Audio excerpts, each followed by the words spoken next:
Hello and welcome to this video about how solutions form, and we're going to look at what a solution is, how does a solvent dissolve a solute, examples of solution, and factors that affect the rate of dissolution. Here a diver is breathing a solution of oxygen, nitrogen, and helium gases. So what is a solution? A solution is a homogeneous mixture where one substance is dissolved in another. Well, that should raise another question. What does it mean to dissolve? So to answer this question, let's look at a specific example. Let's look at how a liquid like water dissolves a solid like sugar. How does that happen? To understand that, remember two things about the liquid water. That its molecules are always moving, and water is also a polar molecule, so it has sides that are slightly negative or slightly positive. So the first thing that happens when we're dissolving something is that the opposite charges between water molecules and the charges of the sugar molecules themselves, they're going to be attracted to each other. This will be happening at the surface of the sugar crystal itself, and obviously it can't happen on the inside of it. Kinetic energy in the water molecules, remember they're moving, that is going to pull some of those sugar molecules away. So as these negative and positive attractions are occurring between the water and the sugar, different parts of those molecules, the movement of the water is going to pull some of the sugar molecules away. And then the water molecules and sugar molecules are going to continue to spread out throughout the solution until a homogeneous mixture forms, and that is the solution. Keep in mind, a solution always contains two parts. A solution always has a solute and a solvent. The solvent is what dissolves the solute. The solute is the substance being dissolved. So in our sugar cube in water idea, which is the solute and which is the solvent? Think about that for a minute. Remember, the solvent dissolves the solute.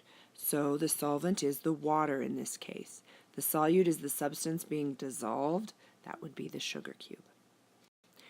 Keep in mind that solutions are not always made up of a solid and a liquid that is dissolving that solid. Solutions, solvents, and solutes could be in any state, and here are some examples. Air, for example, or natural gas. The state of the solution itself is a gas. Remember that the diver in the first picture, that was a solution of gas that he's breathing. The original state of the solute is a gas, and the original state, or the state of the solvent itself also, is a gas. Those are both gases. And then the solution's a gas. Antifreeze in water, those are two liquids that make a liquid solution. Brass would be an example of two solids that are creating a solid solution. Carbonated water, that's an example of a liquid solvent dissolving a gas solute, and the state of the solution is a liquid. Seawater or sugar solution, those obviously are the solid that's being dissolved in the liquid, and the final solution is a liquid.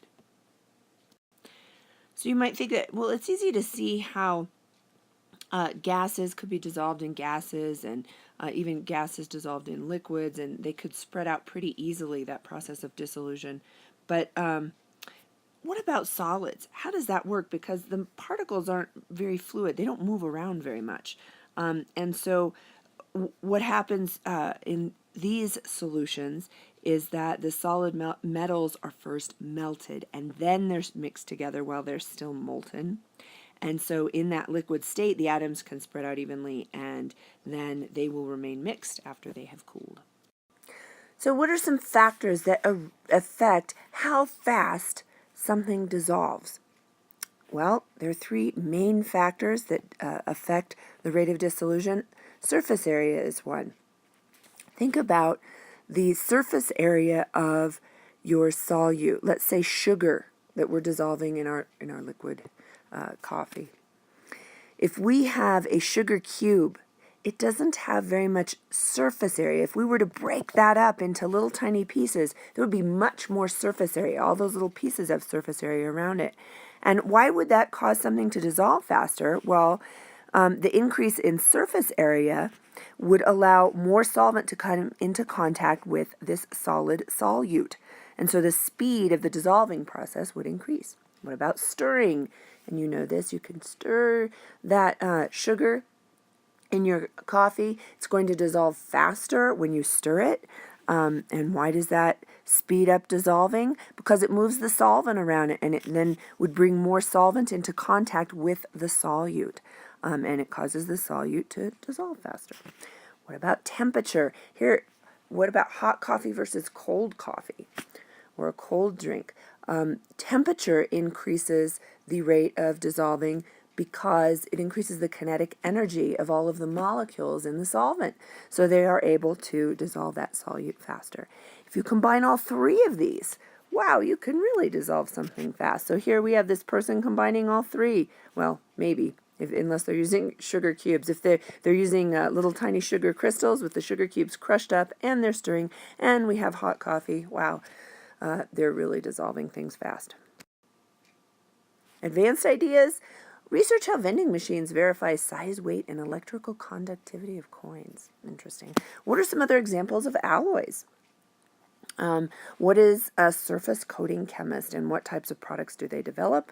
What kinds of degrees do they usually have? Or maybe you have other questions of your own. I look forward to seeing what you come up with, and we'll see you in class.